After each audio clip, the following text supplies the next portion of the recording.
Good afternoon. Welcome to RSBN Live. I'm Matthew Alvarez. Thanks so much for joining us. It's 12 o'clock on the East Coast, 9 a.m. out there on the West Coast on this Friday, February 6th. Happy Friday to you. Hopefully you have a great weekend coming up. Of course, the Super Bowl on Sunday for those of you that will watch, and the All-American halftime show as well during that halftime there with the NFL. But if you want to watch Bad Bunny, obviously it's a free country to do so. Coming up, at 3 o'clock, the president will sign executive orders from the Oval Office. At this hour, that event is closed to the press, so we'll see what happens there. Sometimes that does open. Meantime, we have a lot to get to over the next couple hours. Let's go now to the DOJ as AG Pam Bondi made an announcement this morning during a press conference about an arrest made in connection with the 2012 Benghazi attack. We'll go to that clip one here in just a minute. After that, we'll go to Pennsylvania, where the state senator Doug Mastriano spoke at the Harrisburg State Capitol, all about prayer and the history of our country. And then from there, we'll look at some videos from Homeland Security. The Secretary Kristi Noem traveling to the southern border and the northern border in one day. And then, of course, as you saw right here on Right Side Broadcasting Network, we'll go to a video where we saw the First Lady holding that private meeting with the freed American Israeli hostage, Keith Siegel, after helping secure his release. Following that, we're going to dive into NASA. Of course, coming up, actually just this past month, NASA commemorated the people lost in the agency's space exploration program. So we could dive into some of the upcoming dates for NASA as well. And of course, President Trump has Truth Social posts, and there's a lot of live interviews coming up here as we cover what's going on out there. And if there's something that we missed, please let us know. Feedback at rsbn.com. It might be .tv. I think it's .tv, but either one will work. One of them will.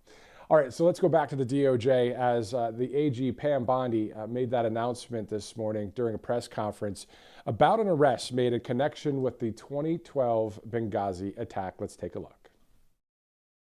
September 11th, 2012, Americans watched horrified as our embassy in Benghazi came under a vicious terror attack. We lost 4 American lives that day. Ambassador Chris Stevens, Sean Smith with the State Department, and 2 CIA contractors, Glenn Doherty and Tyrone Woods.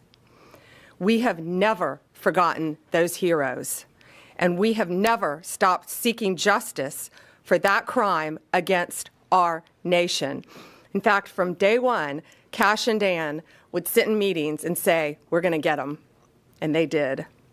Today, I'm proud to announce that the FBI has arrested one of the key participants behind the Benghazi attack. Zubair al-Bakosh landed at Andrews Air Force Base at 3 a.m. this morning. He is in our custody. He was greeted by Director Patel and U.S. Attorney Jeanine Pirro. Hillary Clinton famously once said about Benghazi, "What difference at this point does it make?" Well, it makes a difference to Donald Trump. It makes a difference to those families. And 14 years later, it makes a difference to law enforcement who made the difference in this case. Thank you, President Trump, for supporting all of our agencies around the country and around the world. Al-Bakosh will now face American justice on American soil. We will prosecute this alleged terrorist to the fullest extent of the law. He'll face charges related to murder, terrorism, arson, among others. Let this case serve as a reminder. If you commit a crime against the American people anywhere in this world, President Trump's Justice Department will find you. It might not happen overnight, but it will happen. You can run, but you cannot hide. We are immensely grateful to our partners, especially at the State Department and the CIA, who lost lives in the Benghazi attack. Director Patel and the FBI agents did tireless work to track and arrest this man. Okay, so that press conference happened just this morning at the DOJ announcing that arrest made in connection with the 2012 Benghazi attack.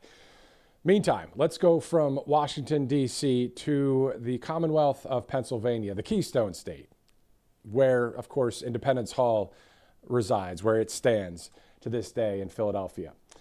The state senator, Doug Mastriano, spoke at the Harrisburg State Capitol about the history of America for about 7 or 8 minutes, but also spoke about prayer in America. So it was a good speech. So let's take a look at some of the highlights. 1 Corinthians 1:27, God uses the foolish to confound the wise and the weak to confound the strong. So when you feel the call, like the call to go into politics, I'm like, God, I don't want to be in politics. Are you kidding me? Send him or her, instead of sending me. But, he puts his lead on you. You got to do it. Because we're told of a time in Nazi Germany, there was one man that could have stopped Hitler. His name was General von Schleicher, 1932-33. And he could have stopped him. And he chickened out. He had his Esther moment. So God, like an Esther, raised up and deliver from elsewhere. That'd be the United States Army. It'd take us 10 years to get there. And think about the loss of life before our forces landed on Omaha Beach and Utah Beach and drove all the way into the heart of Germany. So it's better just to answer God's call, because he'll raise up someone else. But, Esther, if you don't do this, you and your family will die. There'll be consequences. So the price is just too high.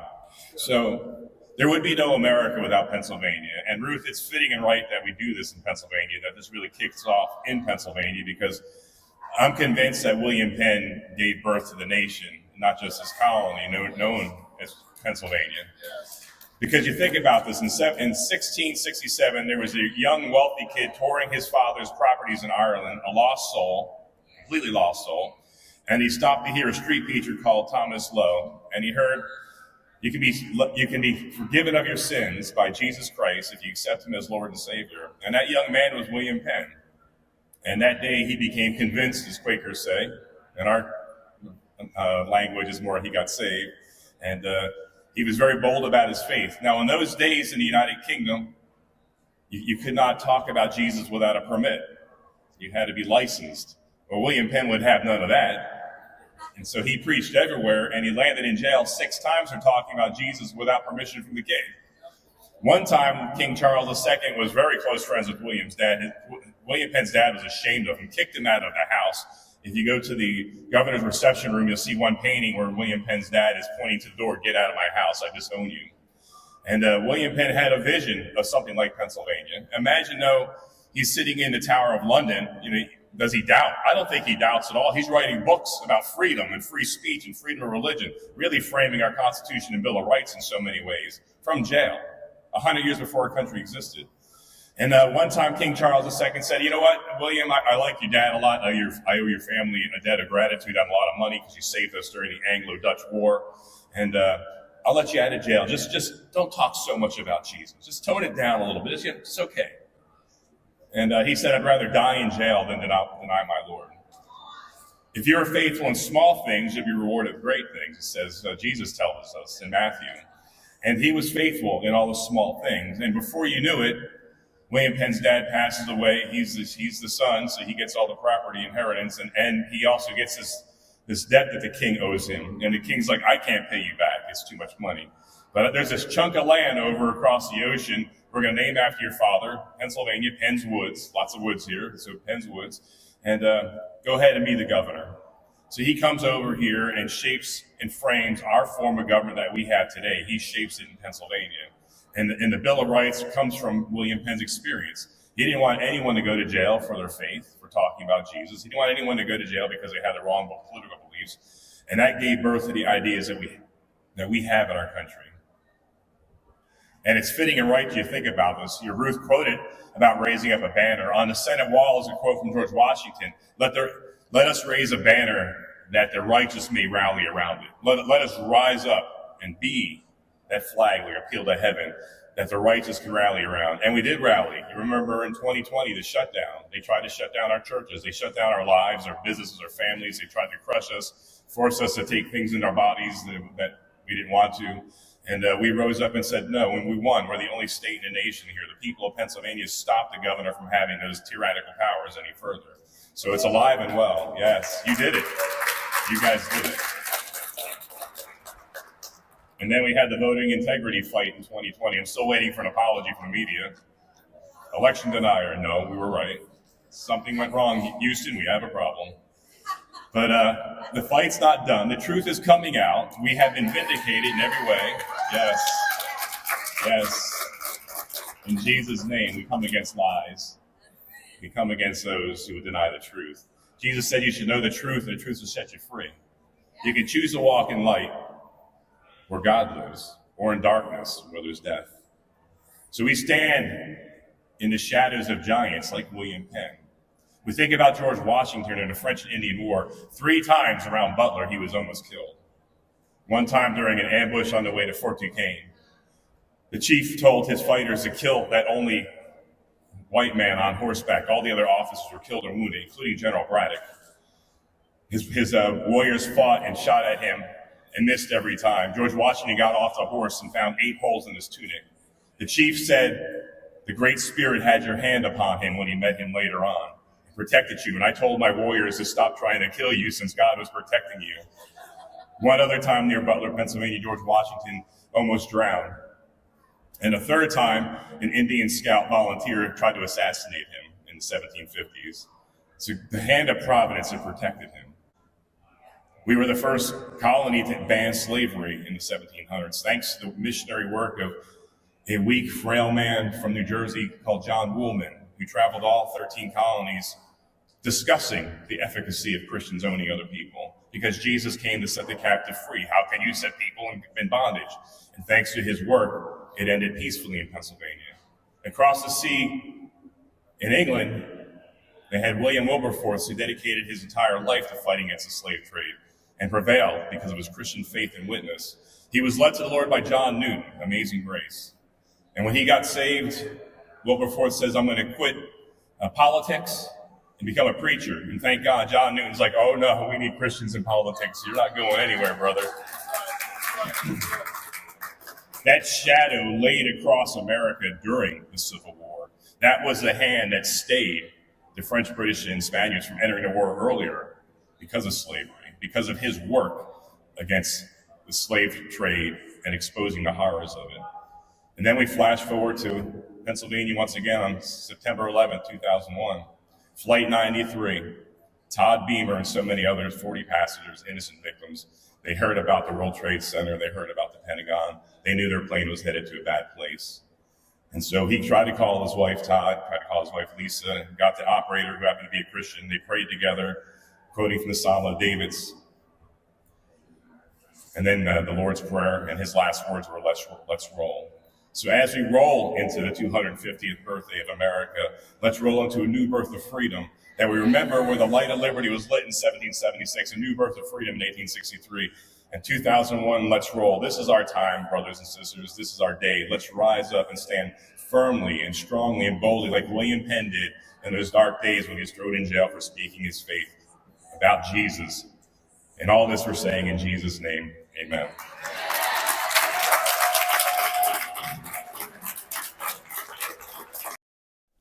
So that was just yesterday at the state capitol in Pennsylvania. You remember yesterday that national prayer breakfast. Of course, the state senator in Harrisburg, Pennsylvania, Doug Mastriano, speaking about prayer, speaking about our history in this country, speaking about William Penn. Pretty cool speech there, seen at the state capitol in Harrisburg, Pennsylvania. Meantime, let's go to an update from the Department of Homeland Security. Let's go to clip 3 as it's 12/14, February 6th. This is Micah Bach, Deputy Assistant Secretary at the Department of Homeland Security. This week, our nation marked a major milestone in the fight to protect Americans from criminal illegal aliens. This week was the 1-year anniversary of the Laken Riley Act, which was signed into law by President Trump on day 1 of his administration. This legislation mandates federal detention for illegal aliens that have been accused of theft, burglary, assaulting law enforcement, or crimes causing death or serious injury. In just 12 months, federal law enforcement has arrested over 21,400 of these criminal illegal aliens, from gangs like Tren de Aragua, convicted of everything from homicide and rape to child abuse and drug trafficking. We will never forget the American citizens whose lives have been lost due to criminals who never should have been in our nation to begin with. Our focus on protecting this nation will not waver. Just days ago, DHS deported 3 former members of the Iranian Revolutionary Guard Corps, known terrorists who slithered into this country under the Biden administration. That's on top of over 1,400 known or suspected terrorists that have been removed, and 7,400 gang members arrested in President Trump's first year.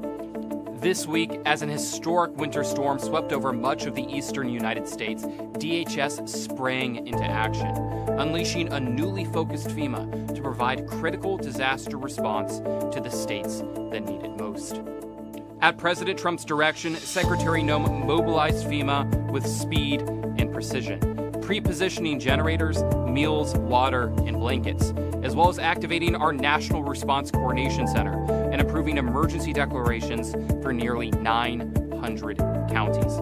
Our federal and local government partners have been clearing blocked interstates in Louisiana, deploying Forest Service crews to Mississippi and Tennessee for debris removal, and have kept power restoration humming. Under Secretary Noem's leadership, FEMA continues to return to mission and deliver for the American people. DHS unlocked over $2.2 billion in federal funding this week to rebuild communities hammered by past disasters, repair schools, utilities, and critical infrastructure across the country. Under the leadership of Secretary Noem, DHS continues to deliver life-saving disaster response, real safety, and real security to American cities, communities, and citizens. We'll see you next week.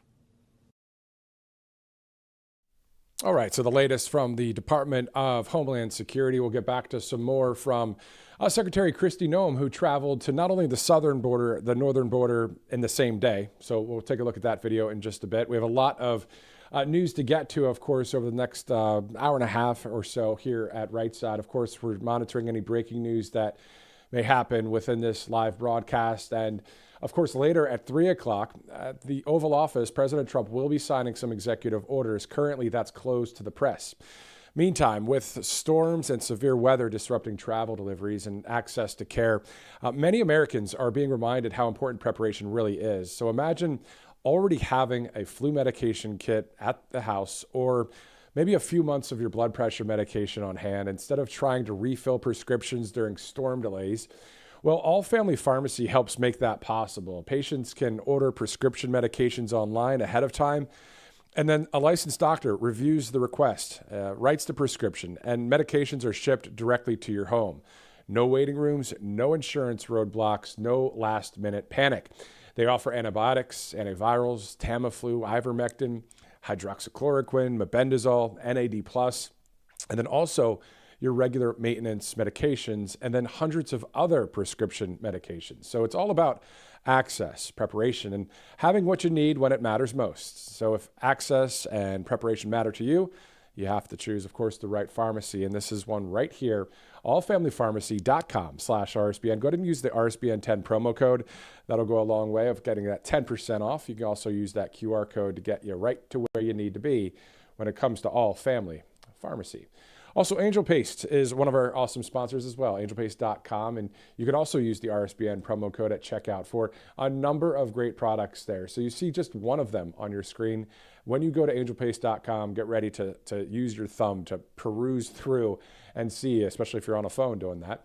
You can check out all of the products there. Great skincare products, but also hires military veterans based in Spring, Texas, a longtime sponsor, conservative company, always good. It checks all the boxes, you know what I mean? Great company there, angelpaste.com. So 2 great sponsors here on Right Side. We'll continue on with this live broadcast as it's now 12:19, looking live at Washington, D.C. Of course, we've had a pretty busy week. Let's go back to the Department of Homeland Security, where Secretary Kristi Noem traveled to the southern border and the northern border in one day. Let's take a look. We've delivered the most secure border in American history, and we did it with the immediate aftermath we are facing from that humanitarian crisis that was created from Joe Biden's open border policies.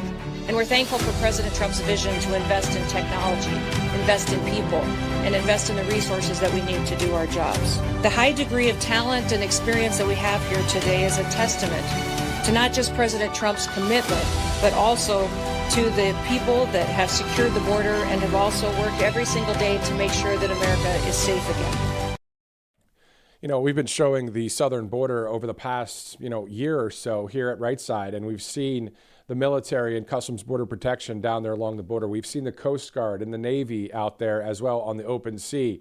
There are still some boats, I'm told by various sources in Southern California, including Kira Davis and Kate Monroe, two conservative either journalists and hosts and really helping we the people, that some of the boats do get up past Point Loma and the San Diego region, and then there's a vehicle waiting for them along the coast. So that's something I'm sure the Customs Border Protection and Coast Guard is taking a close look at, as that's a little bit of the boats still coming in. And if you remember, President Trump said 97% of boats trying to bring in, whether it's illegal trafficking or drug trafficking or anything like that, have stopped.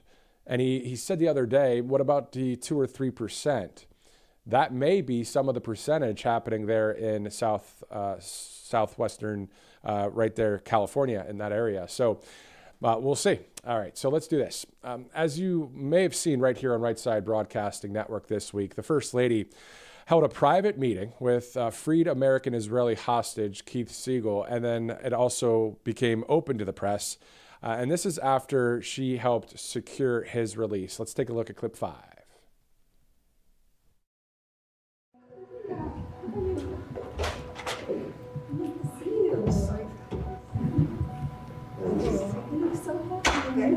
Of course, I'm Keith.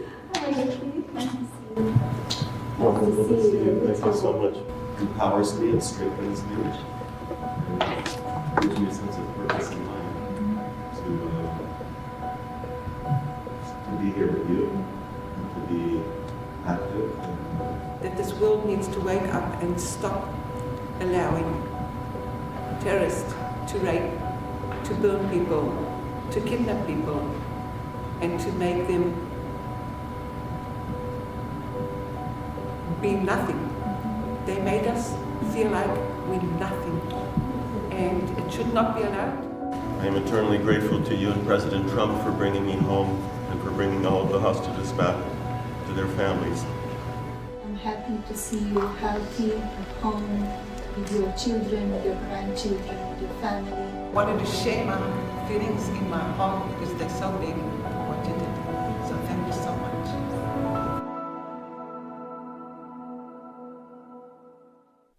And you saw that, of course, earlier this week right here on Right Side Broadcasting Network. Meantime, it's 12:23. We'll be going through some of President Trump's Truth Social posts. We'll be talking about the SAVE Act. Also, I believe at 1:30, we'll be joined by A.F. Branco, who just spoke at Hillsdale College up there in Michigan, talking about freedom of the press and a number of different topics. So we'll be joined by him later. And then also, the president of the Staten Island Young Republicans Club will join us, Robert Burkhead, at about 1:45. There's this video that's circulating out there from Zohran Mamdani that we're going to play as well a little bit later in the broadcast.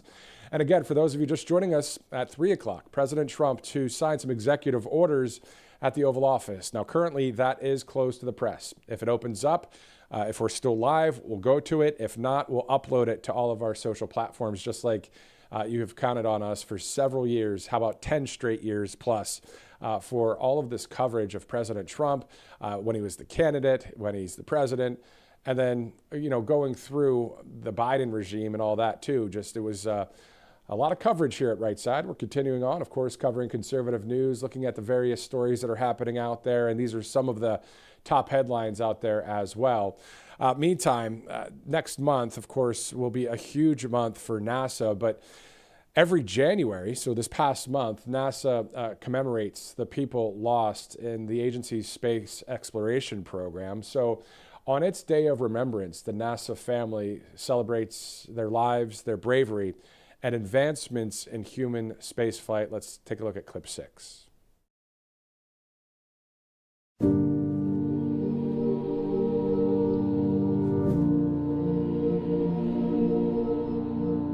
We come together today to mourn the loss of brave Americans, to share the grief that we all feel, and perhaps in that sharing to find the strength to bear our sorrow, and the courage to look for the seeds of hope.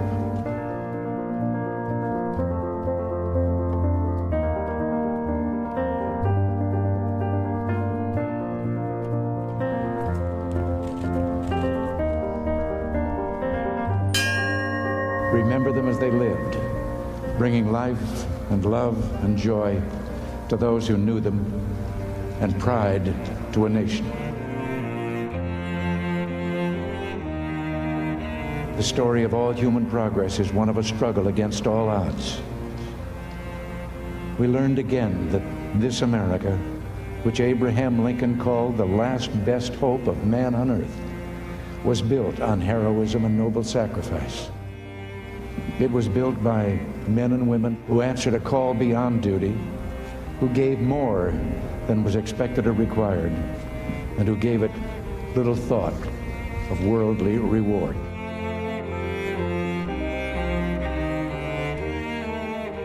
Today, the frontier is space and the boundaries of human knowledge. Sometimes when we reach for the stars, we fall short, but we must pick ourselves up again and press on, despite the pain.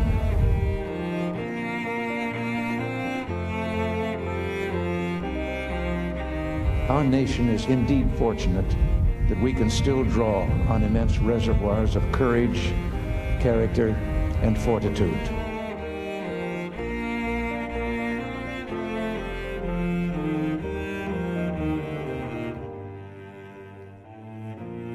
Your families and your country mourn your passing. We bid you goodbye. We will never forget you.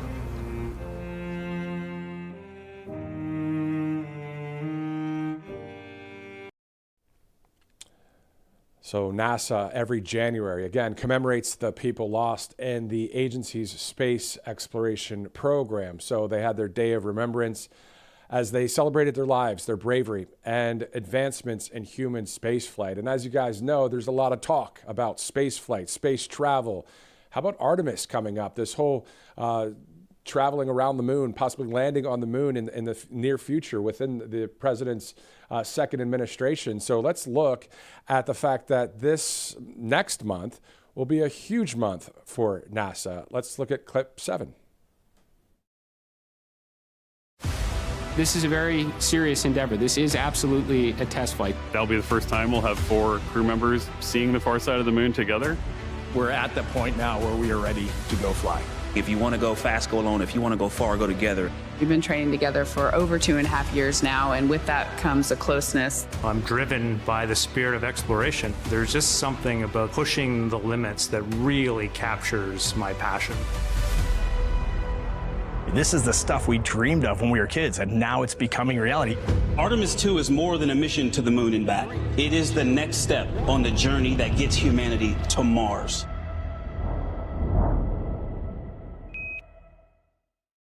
Have you ever lived in a dorm room or gone on vacation in a small camper van? Now imagine you're with 4 people flying around the moon in a small space. That's what our Artemis 2 astronauts will do in the Orion spacecraft. For comparison, the International Space Station is bigger than a 6-bedroom house, but a spacecraft like Orion provides an opportunity for scientists to gain valuable insights into how crews traveling to deep space adjust to living in tight quarters. To better understand how isolation, confinement, and other aspects of spaceflight affect human health and performance, Artemis 2 crew members will evaluate their activity levels, sleep patterns, movements, and interactions for a study called Artemis Research for Crew Health and Readiness, or ARCHER for short. Artemis 2 astronauts will wear wristband devices that record their sleep and movements, similar to a digital watch you might wear on Earth to track your daily activity. Crew members will don the monitor during the mission to provide real-time health and behavioral data.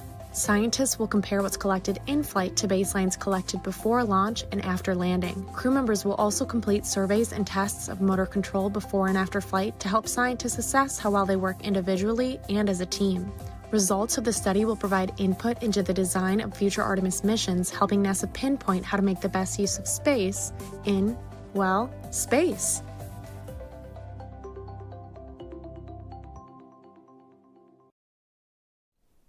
So for space exploration enthusiasts and just seeing some great new things happening at NASA and with SpaceX, next month's going to be a huge month. We'll get into more of that as the date approaches. All of this brought to you by some great sponsors. Let's go to mypillow.com/RSBN. Of course, there's a lot of products there, more than 2,000 to choose from. So once you go to mypillow.com/RSBN, try not to be overwhelmed, but there's a lot of great products. They're quality products, and there's some really good discounts there. So just use the RSBN promo code. It goes a long way. As you see there, the mattress and topper sale for $99.99. So use that promo code. You see it right there on the kind of the middle right of your screen. Promo code RSBN. Also, speaking of Right Side Broadcasting Network, if you'd like to donate to us, all you have to do is text RSBN to 801-801 or go to rsbnetwork.com/donate. All the proceeds, all of the money that goes in the network goes to growing and expanding this network. Of course, Right Side Broadcasting Network, you get for free if you have a phone or, that kind of thing, or a TV that has Wi-Fi or whatever. But any dollar will help. It will help grow and expand the network. So thank you so much for doing so. As it's the bottom of the hour, 12:31 Eastern Time, looking live at Washington, D.C. Of course, looking forward to the Super Bowl this weekend. Not everybody is. I understand there are a lot of people who are like, I don't like the NFL, and I hear you. I still like to watch the game. And then, of course, I will not watch Bad Bunny. I'll probably see a couple clips online, to see how ridiculous it is. I mean, literally, do we know any songs that he sings? And outside of that, is it going to be patriotic at all? Or godly at all? Probably not. Anyway, so, hey, if you like Bad Bunny, cool, go ahead and watch. But, of course, TPUSA having their All-American halftime show with Kid Rock, Brantley Gilbert, and others there, just having a good time, Lee Bryce and many others. So looking forward to, watching the game. It's a thing that we do in America. So go Patriots. Yeah, definitely down for the Patriots to win that one. All right, so let's do this. Let's travel from Washington, D.C., and let's go to Missouri, where the U.S. Representative Bob Onder sat down with us to talk about what he's working on in Congress. And joining us now on Right Side Broadcasting Network is Missouri Representative Bob Onder. Thank you so much for joining us, sir. It's great to be with you. Let's talk about the Chloe Cole Act and what that entails for the American people. Sure. The Chloe Cole Act responds to this problem, this epidemic of poisoning and mutilating our kids who have psychological problems and don't identify as their own sex. What I call the transgender industrial complex has preyed on tens of thousands of kids, most famously Chloe Cole, who herself got in the grasp of the gender clinic that started putting her on puberty blockers and then wrong sex hormones, and then at age 16 removed her breasts. So what the Chloe Cole Act would do is protect kids from transgender procedures, both chemical and surgical mutilation in their childhood, and would give parents and kids the ability to hold their abusers accountable in a court of law. So common sense tells you, family values tells you, okay, yeah, they're against that kind of thing happening to children. But then there are independents and Democrats that also agree. I mean, we all know people from all walks of life, all aisles of the political aisle, and they would still say, oh, yeah, you should probably not do that to kids, right? Well, that's right. That's right. This is about a 90-10 issue in the American people. Virtually 100 among conservatives and among Republicans, but about 60-70% against with progressives and Democrats. It's just common sense. We do not allow children to drive cars. We do not allow them to buy beer or buy cigarettes. For heaven's sakes, in most cases, kids can't even get their ears pierced without their parents' consent. But in some states of the union, the states will take parental rights away if parents don't go along with this transgender silliness. And the tragedy of the whole thing is the transgender industry is preying on vulnerable kids. These are kids with anxiety or depression or autism. Some are victims of abuse. And they're telling them that all their problems, all their psychological and emotional problems will be cured if they only transition to another gender. But we're now starting to recognize that and put into law the idea that kids are too young to consent to this sort of horrible treatment.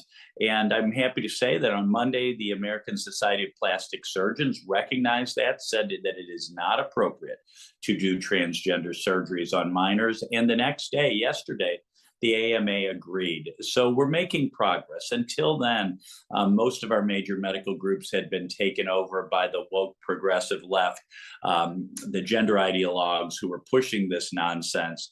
We're behind the curve in the United States. In the UK and Finland and Sweden, they no longer do this kind of stuff on kids. It's about time that American practitioners catch up. Isn't it great to be on the right side of history? Yes. Well, it is. It is. You know, sometimes it seems like when we're dealing with the left, we're dealing with the Khrushchev doctrine. What's mine is mine and what's yours is negotiable, that things just move toward a worse and worse place in what we sometimes call culture issues. But no, it's very clear that that transgender mutilation, these transgender clinics, they will go down along with, leeches and bloodletting and frontal lobotomies as just horrific medical malpractice. And I just hope we can stop it before more kids are victimized. Meantime, in a recent House committee meeting, you spoke about the European Union censorship. So, of course, we love our freedom of speech here in this country. Hopefully, most of us do, right? But let's talk about the censorship that you're referring to in the EU. Yes, the Digital Services Act in the European Union imposes upon social media companies a dramatic censorship regime, and basically it censors any kind of criticism of illegal immigration, of transgender ideology, like we've been talking about. It even censors people who express their religious beliefs on certain moral issues, and they have made arrests, and they have tried to impose a $120 million fine on X, formerly known as Twitter, for violating their regime. See, these social media companies are almost all American companies, and yet they have global-wide content moderation policies. So if they have to comply with European Union censorship demands, we're all going to be censored. And that, of course, is what we saw during COVID. We saw that over the 2020 election. So, we need to stand for free speech. And I think we need to use every tool in our diplomatic toolbox. And, President Trump is even willing to use tariffs on things like this to make sure that the European Union isn't censoring Americans. Exactly. And we don't want to see any of that here in our country either. I mean, having a discussion like this, openly, freely in another country like China, it doesn't fly. We know that. But let's just talk about that to end this interview, just to talk about freedom for the people. That's really what this is all about, isn't it? Well, it really is. I mean, look, the Europe and the UK, they are the cradles of Western modern democratic republicanism. The idea of free speech, freedom of the press, freedom of religion, we got those from European and English common law and in European and English Judeo-Christian tradition. And now we see Europe is no longer the open and free society that it's aspired to be over the centuries. It is now moving toward more of a Chinese or Soviet-style censorship state. It would be one thing, that's the Europeans' business, but no, they're trying to censor us. They're trying to censor our social media companies. Free speech is absolutely fundamental to being a free people. Exactly what it is. I was going to ask you a question. Why is it important? You just said it right there. To be free, right? We cannot have a free society. We cannot have freedom from government interference if we cannot express our opinions, criticize our government. And that's what really they seem to be trying to crack down on in the EU. Ever since Brexit, they really doubled down. People are unhappy. We're not going to address the underlying problems. We're just going to censor them and shut them up. It looks like in Germany, if you criticize the government there, that I don't know if it's jail time or what, but I mean, that is a case in point, isn't it?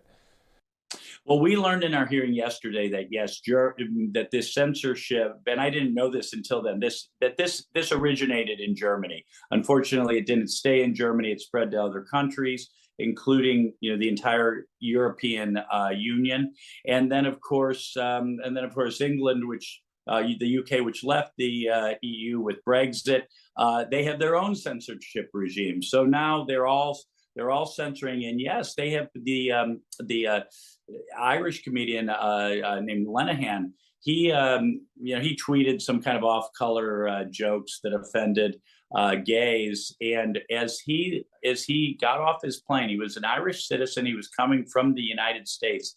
As he got off his plane in London Heathrow Airport, he was arrested, and he was at our hearing yesterday. He told his story. I think the left fears comedians most of all.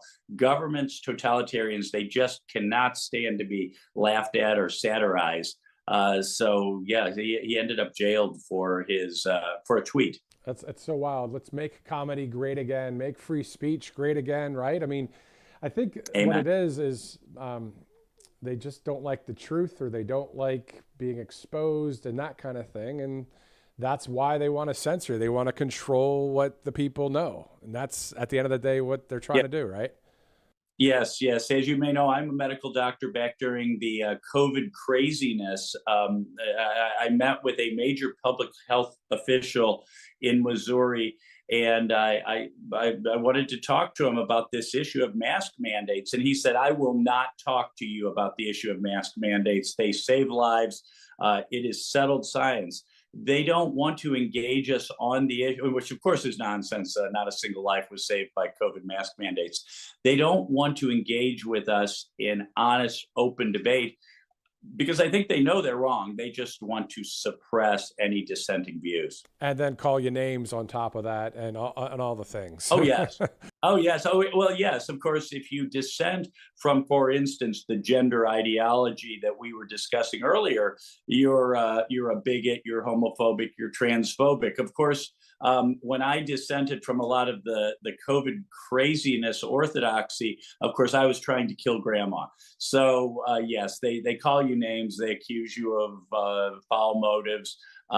Rather than engaging in free and open debate. Yeah, they don't like common sense, but thank God that we're on the right side of history. We like it. So Missouri. We like it. Yeah, we like it a lot. Missouri Representative Bob Onder, thank you again for joining us on Right Side. We hope to have you back here on the program soon. Thank you. Look forward to it. Thank you, sir. All right, so 12:42 Eastern time, getting to some of President Trump's Truth Social posts in a minute. We have a number of videos from the White House and other stories that we're tracking. And in some developing news at this hour, Costa Mesa woman, she has been charged with 5 felonies for illegally registering her dog to vote. You heard that right. In a press release from the office of the district attorney in Orange County, California, it states that 62-year-old Laura Lee Uray of Costa Mesa cast in mail-in ballots to be sent to her dog in 2 elections. And get this, the dog's vote, according to this release from the DA in California, the dog's vote in California's 2021 gubernatorial recall election was successfully counted. In 2022, the primary election ballot was rejected. So if you want to rewind a little bit, I'll do that for you. This is the developing news that I just saw on Breaking 911, and also it showed specifically the press release from the district attorney in Orange County, California. It reads at the top, Costa Mesa woman charged with 5 felonies for illegally registering her dog to vote. So this woman has been charged with 1 felony count of perjury, 1 felony count of procuring or offering a false or forged document to be filed, 2 felony counts of casting a ballot when not entitled to vote, and 1 felony count of registering a non-existent person to vote. Man, that is rough. All right, so anyway, let's go back to another update from the southern border. This time a post from Chief Michael Banks. Let's go to clip 15.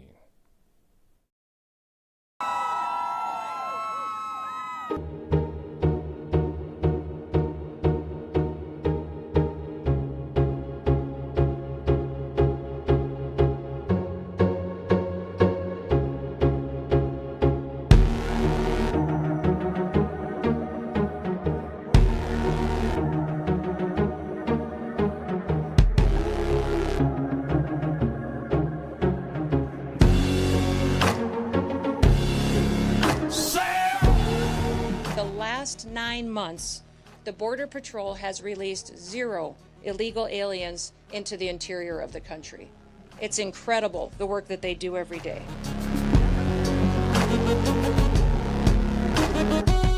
They just came out with the numbers today, a little over 200,000 last year, down from over 2 million the year before, right? We're not done yet.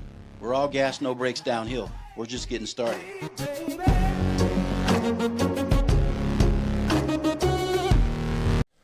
All right, so that post directly from the government, Chief Michael Banks, about the update along the southern border. Now, in case you missed it, President Trump made an announcement about later this year along the National Mall in our nation's capital. Let's take a look at clip 9. To support this exciting renewal this morning, I'm pleased to announce that on May 17th, 2026, that we're inviting Americans from all across the country to come together on our National Mall to pray, to give thanks, and we are going to do something that everyone said, like, that's tough. We're going to rededicate America as one nation under God. You know, a lot of people...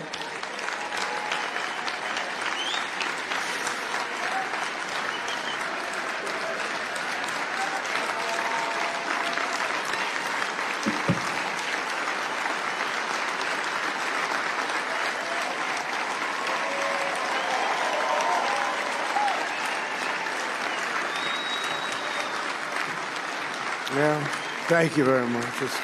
That's what I mean by the Spirit. It's so incredible to see it. I see it so much. I've never seen anything like it.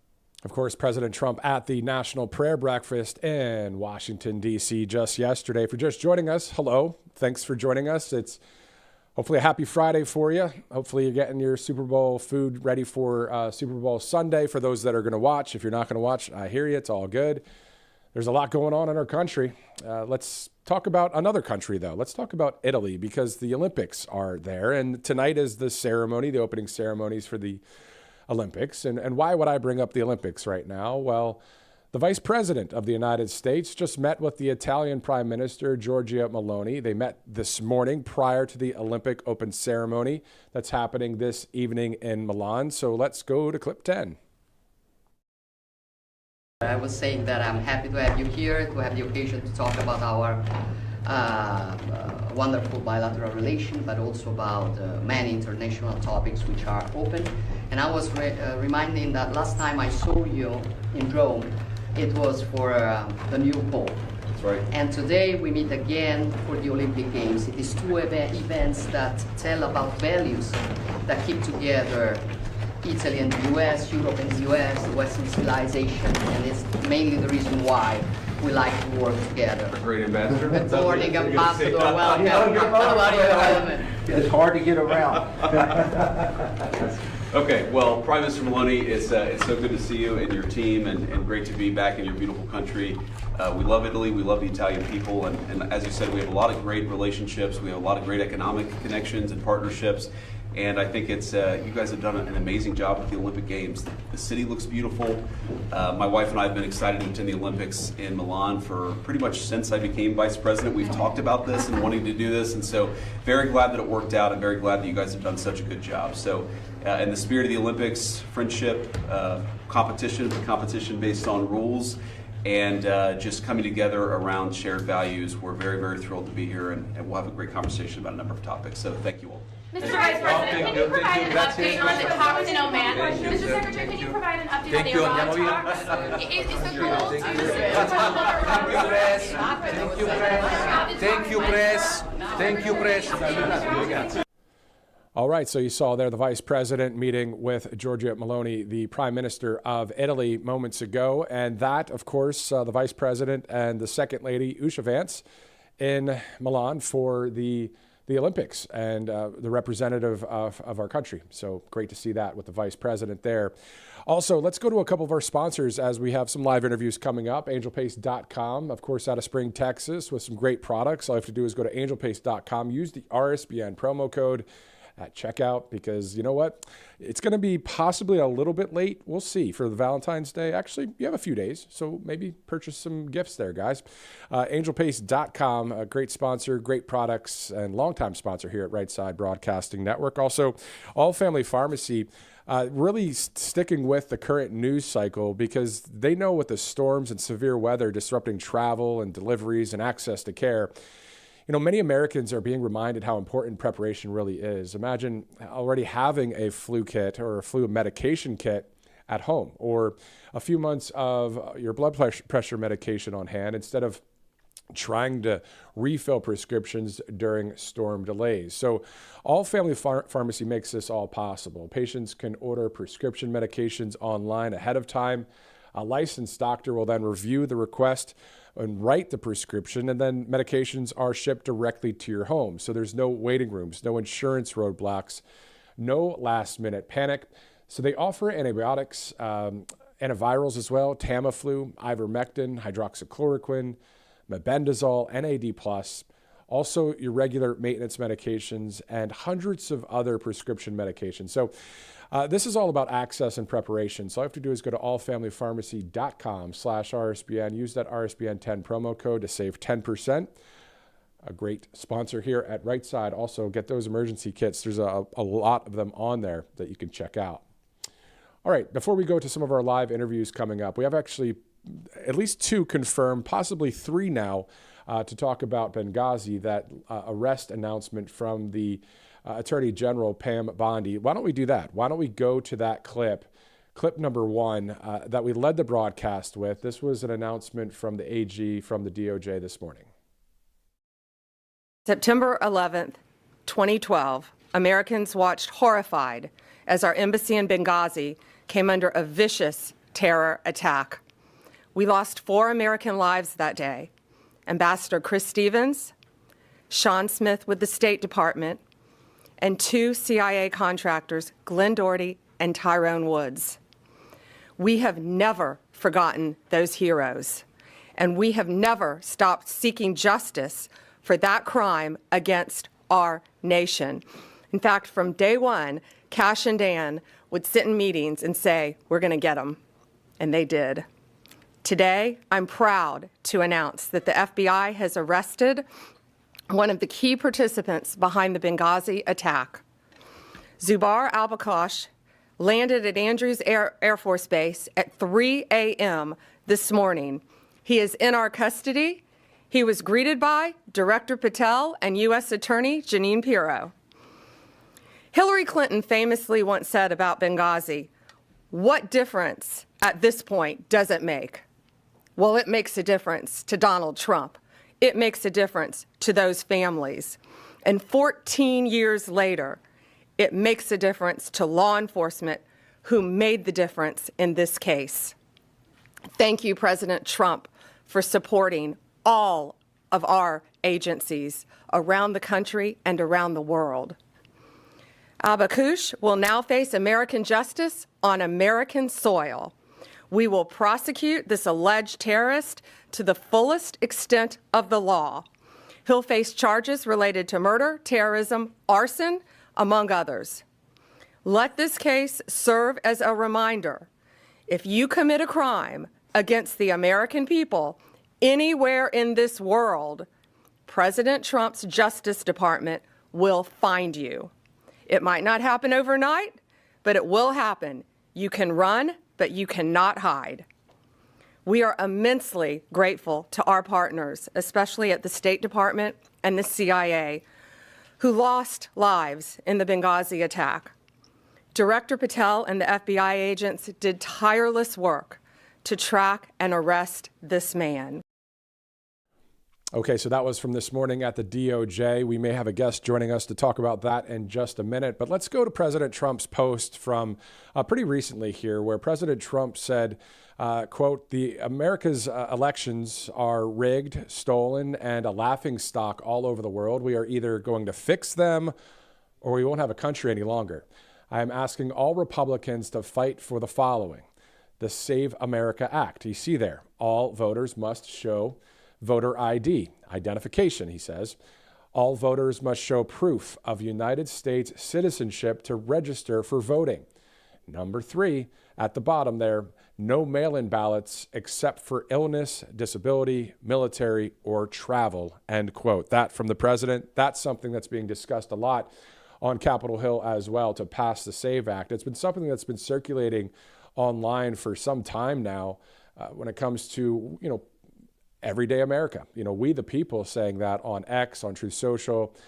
It would be great to see something like that happen, to have voter ID and proof of citizenship. And speaking of voting, if you just are joining us, the developing news that we have at this hour is that Costa Mesa woman, she's charged with 5 felonies for illegally registering her dog to vote. So the press release from the Office of the District Attorney in Orange County, California, states that 62-year-old Laura Lee Uray of Costa Mesa casted ballots, or mail-in ballots, to be sent to her dog in 2 elections. And guess what? One of the votes in California's 2021 gubernatorial recall election was successfully counted. Just imagine seeing a dog walk into the election polling center, In 2022, primary election ballot there with the dog was rejected. So Laura Lee Uray, she's 62. She has been charged with a number of felony counts. Anyway, so that's a story that we're just tracking as we're approaching the top of the hour. Why don't we do this? Let's take a quick commercial break. We have more coverage coming up right here on Right Side Broadcasting Network. Welcome to Right Side Broadcasting Network, your trusted conservative news outlet. At RSBN, we deliver the truth when the mainstream media falls short. Since 2015, we've proudly broadcasted every single one of President Trump's iconic MAGA rallies, bringing you the excitement and energy live before anyone else.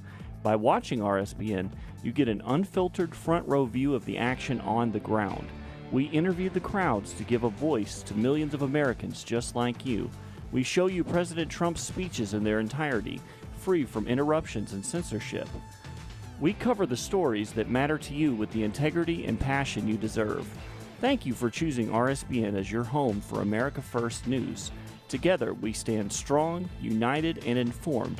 So join us and be part of the right side of history. Hey y'all, it's Silk from Diamond and Silk Chit Chat Live. Look, don't forget to watch my show right here at Right Side Broadcasting Network, and I want you to support Right Side Broadcasting Network. It's imperative that you do so, okay? Bye-bye.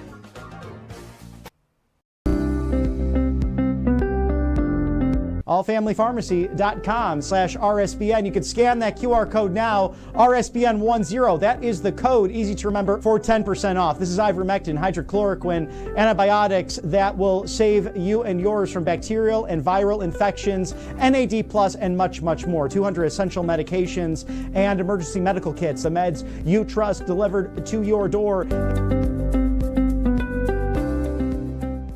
It's finally here, our second annual mega sale. This sale only comes around once a year, so take advantage of the best offers ever while you can. For example, save 50% on our Giza Dream bed sheets, as low as $29.98. And for the first time ever on TV, MyPillow mattresses and MyPillow mattress toppers as low as $99.98. And you save 50% on our Lux Pure 6-piece towel sets. Regular $69.98, now only $39.98. And our best-selling standard My Pillows, regular $49.98, on sale for $17.98. Wait on it, mega sale, only $14.98. So go to mypillow.com or call the number on your screen. Use this promo code to take advantage of our second annual mega sale. But wait, there's more. To make the mega sale even more special, when you order right now, your order's going to ship absolutely free. Welcome back to Right Side Broadcasting Network. Seeing those mobile cams out there a little bit, moving around, taking a live look at 1600 Pennsylvania Avenue. It is 12:59, so we're at the top of the hour coming up in just a few seconds here on Right Side. Thanks so much for streaming in. We've been live for about an hour now. We've got an hour left in the broadcast. If there's any breaking news or developing news, of course, we'll bring that to your attention. But also, we're going over a lot of new information, new videos that are out there when it comes to the social media sphere, if you want to call it that. Speaking of that, let's do that. Let's go to the fact that America is experiencing the lowest drug prices for the first time ever. So as you saw last night, right here on Right Side Broadcasting Network, President Trump breaks down the savings on common prescriptions. Clip 13. You will see dramatic reductions in the cost of popular weight loss drugs known as GLP-1s. GLP-1s. Novo Nordisk will be slashing the price, as an example, of Ozempic from more than $1,000 to $199, and the price of Wegovy from more than $1,300 to $199. Nobody can even believe it. A 578% difference. Eli Lilly, who's been very helpful to us in getting this done, will be cutting the cost of its common insulin, drug, and medication from $200 to $25. Nobody can believe it. $200 to $25. AstraZeneca is slashing the price of a common inhaler from $458 to $51, a difference of nearly 800%. And we're also delivering historic discounts for couples struggling with infertility, as EMD Serrano will dramatically cut the cost of its most common IVF drugs. For example, a single dose of the most common IVF drug in the country, Gonal F, will plummet from the highest price in the developed world that we paid. The United States was subsidizing everybody. We paid the highest to the lowest price in the world, which will be demonstrating very shortly. We have some very talented people coming up and showing you how it's going to work and how the website works. All of these discounts and more will be available directly to consumers starting today at TrumpRx.gov. Visit TrumpRx.gov. Search for your prescription drug on the TrumpRx website.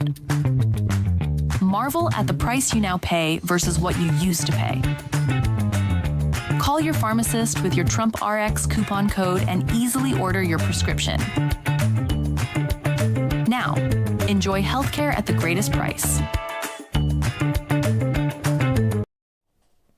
All right, so you saw some of that live coverage with Robert McNeely last night right here at Right Side Broadcasting Network.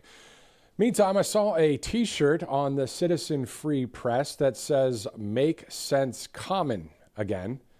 Make sense common again. How awesome is that? Isn't that true? And I was thinking the other day, when you watch various interviews or press briefings, do you ever wonder what the motive is of the reporter? What's their angle? What's their end goal when they're asking that question? What are they trying to achieve by asking the question? I think you can learn a lot about who's on the side of lies versus who's on the side of truth just by hearing the question that they ask. Questions in the media, of course, can also be asked to distract from other stories or from the truth. It all starts with that motive. It seems like it's a tactic to stay away from really what's happening and to guide the narrative in the way you'd like. So it's kind of omitting, the truth and asking a bunch of questions about maybe some other story. And maybe those questions are accurate, in their asking of, say, it's the story that we were talking about earlier. out of Orange County, where this lady has literally registered her dog to vote. Okay, that is a story that is comical, but it's still serious. She's receiving felony charges over it. If you're just joining us now, if you want to scrub back a bit, or maybe we'll talk about it again. But say a reporter asks about that question, right? But they're not asking questions about the basics in our country that will actually save our country. How about the SAVE Act? Why not ask about the SAVE Act on a constant basis? Why not? That's for all of us. Why not ask about holding people accountable? That is also for all of us. Why not ask about some of the specifics when it comes to, I don't know, how about all the lawfare against President Trump or against we the people over the years? You know, it's the transparency that we want to see. And I think true journalists will, that's the word, true journalists. If you're a true journalist, you're going to stick to true questioning and true motives. And that's called an honest and fair and free press, and we just don't have it. We do have it, however, in conservative media. There's a number of outlets in conservative media, including Right Side Broadcasting Network, other outlets, podcasters, those of you that are rock stars on X with hundreds of thousands, if not millions of followers, and on Truth Social as well. So that's, hey, if I was just, if I wasn't in media, I've worked in media for now, I think, 20 some odd years. If I wasn't in this and I was a citizen that worked in a different industry, I would want to look for those sources or those people that I resonate with that, simple as that I resonate with. The truth that, hey, that makes sense. And that's what I was saying about that t-shirt that I saw on the Citizen Free Press on Truth Social the other day. Make sense common again. Common sense, right? Anyway, so just next time you listen in on a briefing or interviews, what is the motive behind the question? Why are they asking these questions? Most of them, a lot of times it's within a false narrative. Or again, it could be, it's called the nuts and bolts, right? The facts of a story. Great. But if you ask questions about the weather or other things or whatever it is, when it comes to maybe an emergency that's about to happen with the storm coming through, that's great. It takes a second to do that. But if you just shy away from asking the real questions, then you're doing a disservice to the American people. You're doing a disservice to me and my family, aren't you? If you're not asking the questions that the American people want to know about. There are frauds out there. There are fake news reporters left and right. But thank God for conservative media. Thank God for the outlets that are out there. Right Side Broadcasting Network, the podcasters, the citizen journalists, the people that are well known. Nick Shirley, look at him, more than 1 million followers just because he went to Minnesota and he's like, I'm going to uncover this fraud. Then now he has a security team around him, but it's kind of like your calling. What are you going to do for the country? Anyway, this comes from a place, if you want to know my motive is truth and freedom. I'm on repeat on a constant basis here at the network sometimes. God, family, country, remember? Got a lovely hat for Christmas from one of our great people here at the network because I say it so much, but I slowed down with it. But really, that's really all it's about. Truth, justice, and American way. Common sense. Ooh, go cover it, fake news. What are you afraid of? Are you afraid of the truth? Are you afraid of our country being saved? Are you afraid of our country having elections that are free and fair? Are you afraid of the people that have done wrongdoing or held accountable? Anyway, attention California patriots. Within the 24/7 news cycle, I caught up with the VetCom CEO, Kate Monroe, for a full update on the Golden State. Let's take a look at that interview, clip 11. And joining us now on Right Side Broadcasting Network is the VetCom CEO, military veteran, and author Kate Monroe. Thanks so much for joining us once again. Happy to be here. All right, let's talk about the state of California.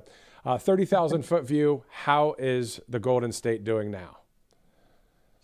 Well, I mean, technically we're bankrupt and should be foreclosed on. It's a literal dumpster fire. But if you asked our Governor, everything's great. The sun is shining. People are paying tax. It's the Wild West over here, but Yeah, I'm going to do my best. tell us what to you do really my part. think. Tell us what you really think. All right, so let's talk about it. I mean, you're at the Capitol there in Sacramento yesterday. So let's talk about your trip, why you were there. Well, I came up because it occurred to me that we keep, with Nick Shirley, Benny Johnson, Dr. Oz, me, uncovering all this fraud. And all you hear about on the news cycle is fraud, fraud, fraud, fraud, fraud, waste and abuse all day long. And the viewers, the voters are starting to think, why are you even telling me about this? You have no will to go prosecute it. You're just mounting up a stinking pile of fraud, waste, and abuse. Who's going to go set it on fire? And it occurred to me, it is me. I will go set it on fire. That's a perfect job for Kate Monroe. So I created the FAFO task force, the Fraud, Abuse, Felony Oversight Task Force. I have now secured one investigator. I have another one that I'm going to secure tomorrow, who is actually with the FBI for 34 years investigating fraud. And so my hope is that we rip the thread back to find who is sanctioning this, who's actually benefiting it. Because, you can go over and pick up a low-level fraudster, another one's going to pop up in their place because someone's allowing it. So that's what I came up to Sacramento to do, was to announce that we're launching that, give them a little head start. And I basically said, you should probably go run because I'm going to come after you. No, exactly. I mean, so it sounds like what we're going to see is certain places, like whether it's a daycare center or wherever in California where fraud may be happening. Will it be something that's filmed, or will there be like body cams, or is this going to be just documented? Tell us a little bit about the inside baseball on how you're going to do this. Well, I actually sat with Carl DeMaio. He and I have become good friends over the years. He's a seated member here, a very popular Republican. He has Reform California. And I said to him, we did about an hour interview, and I said, Carl, what's it going to take? Because clearly California doesn't have the will in its judicial system to prosecute the fraud. We've seen the evidence of that. Nothing is happening here. So how do we get the DOJ involved? He said, well, we got to go correlate federal fraud, waste, and abuse happening in California, find those people, deliver it with a bow on it to the DOJ, so the DOJ can come and at least start prosecuting the federal level fraud. And if you look at how much the Fed spent on homelessness here in California, I think that's probably a pretty good starting point. Yeah, exactly. I mean, we just saw that the other day when you were out there in Los Angeles. Skid Row. Skid Row with Chad Bianco, the Riverside County Sheriff. Now, let's speak about that a little bit further to the west of Skid Row, to the ocean there when it comes to boats coming up. Have you seen or heard reports about that locally, that's still happening? It is still happening, not as much as it was happening before, but I was actually in San Diego up in Carlsbad one day when one rolled up on the beach. I was there with my son, and men got out of it, ran in a very coordinated manner, hopped into a Suburban and drove off. Like, the cops did not come. No one was arrested likely. And I got to think, if you're breaking in, making landfall on our beaches in a Ponga boat, you're probably not the best, most savory character. You're not probably the best of the best that we need in our country. Exactly. And then on top of that, possibly bringing in narcotics. And at the end of the day, illegal voting is a thing, obviously out there, all the fraud. So there's just a lot going on. And I know California has a lot going on as well, to your point. But what do you see moving forward when it comes to this gubernatorial race? I know Chad Bianco running for governor. I know your support is behind him. Are there any other Republican candidates that you see, like, what is it? Is it Steve Hilton and others out there that are running? But why you think Chad is the right guy? Well, the reason that I think Chad is the right guy, and I've been on Fox many times with Steve Hilton. Steve Hilton's a great man. I've met him many times. But I'm the kind of person that likes to take the temperature of what's actually going on. And what's going on in our state is a bunch of lawlessness, fraud, waste, and abuse. So if I look at the two candidates, and it's a season for law enforcement, Chad Bianco checks all of those boxes. We need somebody that's not going to, Steve Hilton went and made Cal Doge. Well, that's great. Under what authority are you going to do anything with your findings? You're just going to find more fraud. I want somebody, maybe give all that information to Chad Bianco and then let him go with his team and prosecute all of this. Somebody has to have the know-how and the will to actually do the work of putting people behind bars and holding people actually accountable. Because like in Minnesota, Tim Walz just saying, oh, I'm not going to run in the next cycle. That's it. That's all you got. That was it. That was the total of what's going to happen to you. You don't get to run for governor again. Oh, wow. That's such a big blow. I want people to go to jail. Yeah, and that's what people want in the country. The majority of the people, if they're saying, "Hey, I love the Constitution. I love we the people, a government of, by, and for the people." We want to have accountability to those that have broken the law, so things stop happening or go in a wrong direction. Of course, let's talk about a number of other things in California as well when it comes to just some of the homelessness problem. I know that you were there at Skid Row recently. What are you seeing in that aspect of it? Is it kind of like the Mayor Bass just talks about it and doesn't really do anything, or what's the situation? Well, I think that everyone thinks that they just don't do anything about it. They do everything about it to keep it happening. If you fix homelessness, all that money that you can grift off all your buddies, I mean, how it really works, Carl and I were having this discussion, and he said it's very interesting. All the guys that build these properties, this housing first model that doesn't work because it's not a homelessness, it's not a housing issue. It's a mental health issue, it's a drug and alcohol abuse issue that we have, and a lack of will to go and actually prosecute it. So he said, they build all these buildings, and then those guys give part of their money back. They pad the numbers and they give it back to all these Democrat races and all of these other people. There's, they're spiffing and crediting everybody, and you wonder why they always win races, why they always have more money. I mean, when's the last time you heard that a Republican was getting donated to from things like this? There's always some, grift, and we like to say fraud, waste, and abuse. It's just theft. It's crime scene. It's just theft. I don't know where we sanitize theft down to fraud, waste, and abuse. It's like a good little chain of buzzwords, but it's absolutely not the truth. It's a grift, and grifting is theft. That's what's actually going on here. So when you actually walk the streets, you can talk to the homeless people, you can talk to the workers, the social workers that are there. And they will tell you, look around, clearly the money's not making it here to fix this problem. The money's being spent to make the problem bigger. And until we change our approach, we're going to have more of the same. And then shifting now to another problem that needs to be fixed, which is slowly getting fixed. So many problems. Yeah, I know. It's not great. And before I forget, I know the one is, the Palisades fire and how things are getting built back up there, your take on that. And then secondly, down in San Diego, obviously south of the border, the situation with some of the sewage that's going through from Tijuana, the river there. Do you have any updates on the Palisades getting rebuilt and anything when it comes to the EPA, Lee Zeldin, and some others down there trying to work on that sewer situation? Yeah, let's start with the Palisades fire. That was in and of itself a grift. Newsom and his wife, had a charity that they made, and none of that money managed to make its way to the fire victims. Now you see President Trump stepping up and giving some funds to those fire victims. But what I actually think is happening, and it happened in Lahaina, it happened in Paradise, California, it happened here in the Palisades. Anytime you see where Democrats want to put a smart city, you're going to see that city burn down.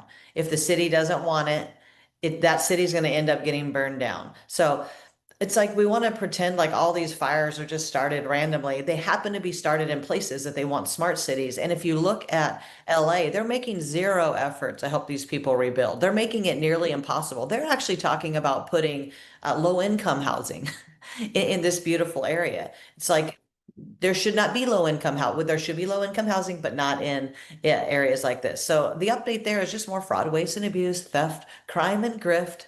And I don't know that these people are going to be able to rebuild. It's a sad state of affairs. I just got done making a movie, The Body Man, and a lot of the actors that were in the film, their house was in the Palisades, and their contention is they're never going to get to rebuild. It just is not feasible.